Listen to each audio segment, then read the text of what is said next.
इससे ज़्यादा फेम अगर वो उनको और भी ज़्यादा मिल सकता था, चाहे सब कुछ लूट जाता, छिन जाता, जेल में डाल देती बीजेपी, उनको यही कर सकती थी। लेकिन ये जो कदम उन्होंने उठाया, क्या आपको लगता है कि आने वाले वक्त में कई सालों तक इस कदम की वजह से वो उठ पाएंगे? देखिए, इससे एक भावनाएं आहत जरूर हुई हैं, इसमें कोई दो राय वाली बात नहीं। पूरी किसान बरादरी की हुई हैं और पूरे एक विशेष समुदाय की भी हम कहें तो उनको भी लगा है कि हम एकजुट हैं, हम एकजुटता से रहेंगे। कल संयुक्त किसान मोर्चा की बैठक है। टिकैत साहब ने भी हमेशा कहा है, हमारा मंच भी सिंघू है, हमारे पंच भी सिंघू हैं। इसलिए कोई कहीं से कहीं तक फूट वाला विषय नहीं है और गोदी मीडिया तो अपना विश्वास खो ही चुकी है। दोस्तों नमस्कार। जैसा कि एक बहुत ही शॉकिंग इंसिडेंट मैं इसको कह सकता हूं कि जिस तरह से मनजिंदर सिंह सिरसा ने एकदम से बीजेपी ज्वाइन कर लिया, आखिर क्या मजबूरी थी? पहला मुद्दा ये।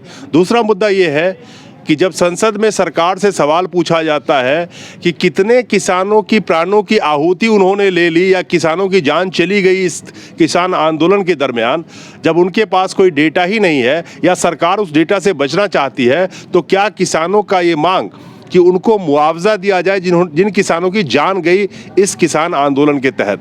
ये दो मुद्दे हैं, लेकिन सबसे बड़ा मुद्दा मनजिंदर सिंह सिरसा। हमारे साथ हैं जीएस बाजवा जी, जो प्रमुख चेहरे रहे हैं गाजीपुर में। और आपको याद होगा कि जिस रात टिकैत साहब को उठाने की बिल्कुल ही तैयारी चल रही थी, 28 जनवरी की वो रात थी पिछले साल, उस वक्त बाजवा साहब डटे हुए थे यहाँ पे, टिकैत साहब के साथ खड़े थे। बाजवा साहब, बहुत बहुत स्वागत है आपका। मेरा सवाल ये है कि आखिर ऐसा क्या लगता है, क्या हो गया मनजिंदर सिंह सिरसा के साथ, जो शख्स किसान आंदोलन से जुड़ा रहा, इतना सब कुछ करता रहा, कई लोगों की उन्होंने जमानतें करवाई, किसान आंदोलन के दरमियान जो किसानों पे फर्जी मुकदमे किए गए उसके लिए वो लड़ते भी रहे, वो शख्स जाके बीजेपी रात के रात ज्वाइन कर ले, इसको किस तरह से आप लोग देख रहे हैं? देखो, ये आपका कहना ठीक है। किसान आंदोलन में मनजिंदर सिंह सिरसा जी एक्टिव रहे और यहाँ पे बॉर्डरों पर भी और अन्य क्षेत्रों में जाकर के भी उन्होंने किसान आंदोलन में मदद की और उसका कारण उसी के कारण मनजिंदर सिंह सिरसा जी की इमेज जो थी वो पूरे किसान समाज में ठीक थी। अब अचानक से ये जो हुआ तो ये अनायास ही है। इस पर पहली बात तो बहुत से लोगों को तो विश्वास नहीं हुआ कि क्या हुआ करके। दूसरा विषय, वो क्यों गए ना, इसमें तो व्यक्तिगत वही जान सकते हैं। अब इसमें ये ज़रूर है कि तरह तरह के बयान आ रहे हैं। एक हमारे जत्थेदार साहब का एक स्टेटमेंट आया है कि उनके पास दो ही रास्ते से, या तो वो जेल जाएं या फिर बीजेपी में जाएं। और मुझे लगता है कि अगर इतनी बड़ी शख्सियत ने कोई बयान दिया है तो शायद उसमें कोई ना कोई दम हो सकता है, क्योंकि अक्सर भारतीय जनता पार्टी का ये कल्चर रहा है।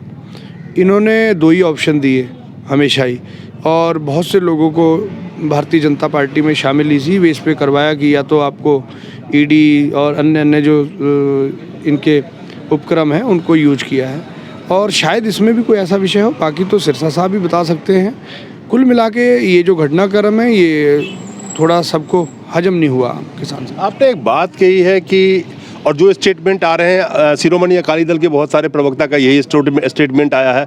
मैं एसएडी का नाम इसलिए ले रहा हूं कि उससे जुड़े रहे हैं सिरसा जी, और जो एसएडी किसान आंदोलन के दरमियान ही 3 बिलों को लेकर के बीजेपी से अलग भी हो गई थी। सवाल यहाँ पे है कि जिस सरदार कौम ने जिस वीरता का एक मिसाल कायम किया पूरे दुनिया में, उनके ऊपर प्रेशर जो भी रहा हो, ये तो बिल्कुल ही समझ में आ रहा है कि बीजेपी बदले की राजनीति करती है। या तो मेरे साथ खड़े हो जाओ या मेरे खिलाफ बोलोगे, तो वो फिर मौके की तलाश में रहते हैं। लेकिन मुझे ये लगता है, मैं बहुत दिनों से आप लोगों के बीच घूमता हूँ, एक खासियत तो है सरदार कौम में कि वो डरते नहीं हैं, अड़ते हैं तो अड़ते ही हैं। जैसे किसान आंदोलन का ही मिसाल आपके सामने है, कुछ भी हो जाता है यार। लेकिन क्या यहाँ पे इतना मजबूर कर दिया गया कि उनको ये कदम उठाना उनके लिए इतनी मजबूरी हो गई कि बीजेपी ज्वाइन करना पड़ गया? यही तो सोचने का विषय है, यही सोचने का विषय है कि देखिए, यहाँ तक एक तो ये जो किसान आंदोलन था ये किसी समुदाय विशेष का आंदोलन नहीं था। ये ज़रूर बात है कि इसको लीड जब पंजाब ने किया तो ये कहीं ना कहीं एक समुदाय से इसको जोड़ा गया, सरकार द्वारा भी जोड़ा गया, मीडिया द्वारा भी जोड़ा गया। लेकिन अल्टीमेटली जब पूरा देश इस आंदोलन के साथ खड़ा हुआ तो ये माना गया कि ये देश के किसानों मजदूरों का आंदोलन है। ये ठीक बात है कि इसके लीड एक समुदाय ने थोड़ा ज़्यादा किया करके ऐसा लगा कि शायद एक समुदाय पूरी तरीके से भारतीय जनता पार्टी से दूर जा रहा है। तो मुझे लगता है कि डैमेज कंट्रोल जो भारतीय जनता पार्टी की पॉलिसी रही होगी, तो कहीं ना कहीं डैमेज कंट्रोल के नाम पर सिरसा जी को कैसे ट्रैप में लिया होगा हम कह नहीं सकते, क्योंकि उनका जो जोश था किसान आंदोलन में हमने बड़े नज़दीक से देखा है। गाजीपुर में भी देखा है और तराई में भी जब वो गए, जब जत्थे इधर को आ रहे थे उनके सहयोग में, तो उस जोश को देखते हैं और इस स्टेप को देखते हैं तो वो आपस में मैचिंग नहीं करता।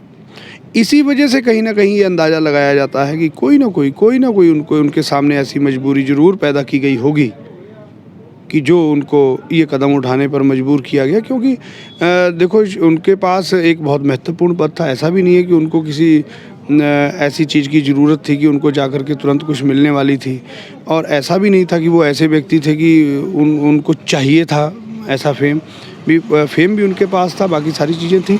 आपको नहीं लगता कि इससे ज़्यादा फेम अगर वो उनको और भी ज़्यादा मिल सकता था, चाहे सब कुछ लूट जाता, छीन जाता, जेल में डाल देती बीजेपी, उनको यही कर सकती थी। लेकिन ये जो कदम उन्होंने उठाया, क्या आपको लगता है कि आने वाले वक्त में कई सालों तक इस कदम की वजह से वो उठ पाएंगे? देखिए, इससे एक भावनाएं आहत जरूर हुई हैं, इसमें कोई दो राय वाली बात नहीं। पूरी किसान बरादरी की हुई हैं और पूरे एक विशेष समुदाय की भी हम कहें तो उनको भी लगा है कि ये जो हुआ है, और उसका परिणाम सिरसा जी ने देख भी लिया है कि गाजीपुर बॉर्डर पर जो उनका फ्लैक्स लगा था, उसको एक दिन रात को युवाओं ने उसको फाड़ दिया, और सिंगू बॉर्डर पे भी जो उनके कहीं वो लगे थे, वो सारी चीज़ें। तो ये आक्रोश जो बताता है कि उनके इस कदम से कम किसान बरादरी और विशेषकर सिख समुदाय तो खुश नहीं है। आपको लगता है कि क्या पंजाब में इलेक्शन है, जो 5 राज्यों में चुनाव है उसमें पंजाब भी है, क्या उस चुनाव के मद्देनज़र रखते हुए बीजेपी ये सब काम कर रही है? देखो जी, भारतीय जनता पार्टी तो मैं पहले भी कहता हूँ, अगर चश्मा लगाते हैं इनके नेता तो वो भी चुनाव के हिसाब से लगाते हैं, गमछा कंधे पे रखते हैं तो अपने हिसाब से करते हैं वो। इवन ये समझ लो कि कुछ भी करते हैं, ड्रेस भी जो पहनते हैं, ये किस राज्य में कैसा चुनाव है और कैसी ड्रेस पहननी है उसके हिसाब से करते हैं। और ये भी अगर स्टेप लिया गया होगा तो इसमें चुनाव तो जाहिर सी बात है बिल्कुल मध्य में होगा इनके सोच के, कि चुनाव में हमने कैसे मैनेज करना है, जो डैमेज कंट्रोल हो चुका है उसको कंट्रोल कैसे करना है, उसको कवर अप कैसे करना है। तो ये सारी चीज़ें बिल्कुल भारतीय जनता पार्टी के दिमाग में रही होंगी, इसीलिए उन्होंने ये इनके प्रकारेण सिरसा जी को किस ट्रैप में लिया है हम खुद समझ नहीं पा रहे हैं। इस पर बहुत ज़्यादा कुछ कहने की स्थिति में हम हैं नहीं। संसद में सरकार कहती है कि हमारे पास किसानों का कोई आंकड़ा नहीं है, हमें नहीं पता कितने लोगों की जान गई। इस बिना पे तो साफ ये नज़र आ रहा है कि सरकार से जो मुआवजे की मांग कर रहे हैं किसान अपने 6 मांगों के अंदर में, सरकार तो साफ मुकर रही है। इसे ये तो साफ नज़र आ रहा है कि वो कहती है हमारे पास कोई आंकड़ा ही नहीं है। देखो जी, इस सरकार ने तो इस सड़क पर बैठे किसानों मजदूरों को किसान मजदूर मानने में ही 1 साल लगा दिया। ये तो बड़ी मुश्किल से तो अभी इन्होंने माना है कि ये किसान बैठे हैं देश के। अब इसका आंकड़ा जुटाने में भी इनको लग जाएंगे 2-4 दिन, और जल्दी ये मान जाएंगे, क्योंकि एक इनका ट्रेंड बन गया है कि ये प्रारंभिक तौर पे एकदम नकारते हैं, और जब देश की जनता खड़ी होती है, देश की आवाज़ खड़ी होती है, तो फिर उसको एक्सेप्ट कर लेते हैं। क्योंकि ये सरकार जो है ये जनतंत्र पर, लोकतंत्र पर विश्वास रखने वाली नहीं है, संवैधानिक हमारे जो अधिकार हैं उन पर विश्वास रखने वाली नहीं है। तो ये जनता जब खुद खड़ी होती है तभी मानते हैं। और देखना 2-4 दिन में ये आपको बता देंगे खुद साहब इतने किसान शहीद हुए। आप कह रहे हैं 2-4 दिन में बता देंगे। 2-4 दिनों में तो इस तरह से तथाकथित गोदी मीडिया इस तरह से प्रचार करवाया जा रहा है कि किसान का आंदोलन तो खत्म हो गया, जत्थेदारी में फूट पड़ गई है, किसान वापस जाना चाहते हैं, सिर्फ राकेश टिकैत जी रुकना चाहते हैं। तो कई तरह के जो मैं इसको अभी फेक न्यूज़ ही कहूँगा, जबकि आप लोगों की तरफ से कोई ऐसा बयान तो है नहीं, लेकिन लोगों के अंदर में एक सेंटिमेंट तो ये जगाया जा रहा है कि किसान आंदोलन खत्म हो गया है। देखो साहब, जहाँ तक गोदी मीडिया की बात है, गोदी मीडिया ने इस तरीके से हमारा बड़ा सहयोग किया है इस आंदोलन में, हम उनका धन्यवाद करना चाहते हैं। तो इस बार जो गोदी मीडिया को लोगों ने देखा तो इस नज़रिए से देखते थे कि देखो सच क्या है, वो देखने के लिए गोदी मीडिया देखते थे कि जो गोदी मीडिया कह रहे थे वो नहीं है इसका मतलब। तो लोग अपने आप समझ जाते थे कि ये जो कह रहे हैं वैसा नहीं है, दूसरा है। आज भी जो गोदी मीडिया कह रहा है तो लोग समझ रहे हैं वैसा नहीं है, वैसा जैसा प्रेस में सिंगू बॉर्डर पे कहा गया कि हम एकजुट हैं, हम एकजुटता से रहेंगे। कल संयुक्त किसान मोर्चा की बैठक है, टिकैत साहब ने भी हमेशा कहा है हमारा मंच भी सिंगू है, हमारे पंच भी सिंगू हैं। इसलिए कोई कहीं से कहीं तक फूट वाला विषय नहीं है। और गोदी मीडिया तो अपना विश्वास खो ही चुकी है। गोदी मीडिया के चैनलों को लोग सिर्फ इसलिए देखते हैं कि यार देखें तो सही इस समय कौन सा झूठ बोला जा रहा है। तो इसलिए उन पर चर्चा करना, मुझे लगता है आप जैसे महत्वपूर्ण लोगों को, जिन्होंने इतना इस आंदोलन में आपकी भूमिका रही है, मैं आपसे भी कहूँगा, आपका ये जो उपराला है, आपने बहुत यहाँ आंदोलन की सेवा की है, तो आप जैसे लोगों पे इस गोदी मीडिया पे अपना टाइम ख़राब नहीं करना चाहिए मेरे ख्याल से। बहुत जाहिर सी बात है कि आज के डेट में लोग एंटरटेनमेंट के लिए गोदी मीडिया देख लेते हैं कि किस तरह से झूठ बोल रहे हैं।